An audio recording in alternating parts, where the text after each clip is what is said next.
Dosen sekaligus Dekan Fisip Universitas Riau berinisial SH diperiksa penyidik Ditreskrimum Polda Riau.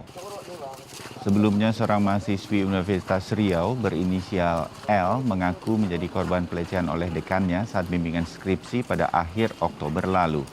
RH juga dicopot dari jabatan sebagai koordinator program magister untuk prodi ilmu administrasi di Fakultas Ilmu Sosial dan Ilmu Politik. Pasca viralnya video pengakuan tentang dugaan pelecehan seksual saat bimbingan skripsi, mahasiswa jurusan Hubungan Internasional Universitas Riau telah melapor ke polisi pada Jumat 5 Oktober. Oknum dosen Universitas Jember yang dibebas tugaskan berinisial RH. Saya sampaikan, kita ikuti prosedur hukum karena ini sudah di pengadilan dan tidak ada perdamaian untuk hal-hal yang seperti itu.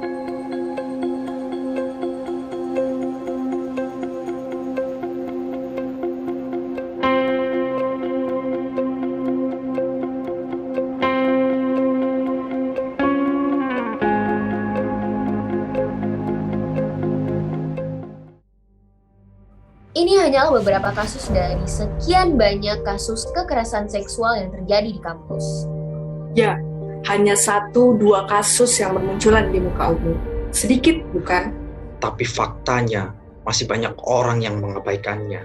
Bahkan di meja hijau pun korban tak berdaya, hingga kasus pun tak tuntas diselesaikan. Padahal sulit bagi korban untuk buka suara. Trauma, bahkan ketakutan yang dirasakan, Budaya patriarki yang berkembang di masyarakat, Makian publik yang selalu menyalahkan korban, ancaman tuntutan pencemaran nama baik, hingga akademik menjadi terancam. masih banyak alasan lainnya yang membuat korban kekerasan seksual menjadi bungkam. tentunya siapa yang tidak akan takut dengan semua ini? tapi sayangnya, hukum dan masyarakat masih belum berpihak sepenuhnya pada korban. payung perlindungan terhadap korban kekerasan seksual masih belum cukup. Lalu bagaimana bisa kita sebagai mahasiswa merasa hidup aman, bahkan di kampus kita tercipta, tempat di mana kita menuntut ilmu dan menoreh prestasi. Kampus merdeka sudah seharusnya melekat pada mahasiswanya. Namun mungkin kata merdeka menjadi terlalu vulgar dan melebihi batasan sehingga akhirnya melahirkan fakta-fakta yang tidak diinginkan.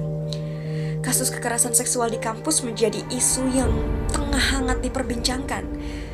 Di tengah maraknya program pembangunan yang justru menekan angka kekerasan seksual sebagai upaya kemajuan bangsa. Lalu siapa yang salah? Tentu saat ini bukanlah perkara saling menyalahkan, namun harus saling introspeksi diri dan terus-menerus belajar menjadi insan yang lebih baik lagi untuk memutus rantai kasus-kasus serupa lainnya.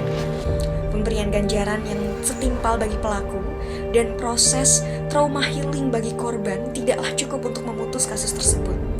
Salah satu upaya untuk mencegah kasus tersebut adalah dengan dilakukannya edukasi melalui salah satu program Badan Kependudukan dan Keluarga Berencana Nasional, yaitu program Generasi Berencana, sebagai wadah bagi remaja untuk bisa memahami dan mempersiapkan kehidupan yang lebih baik, serta menjadikan diri lebih produktif, sehingga terhindar dari ancaman yang menghantui.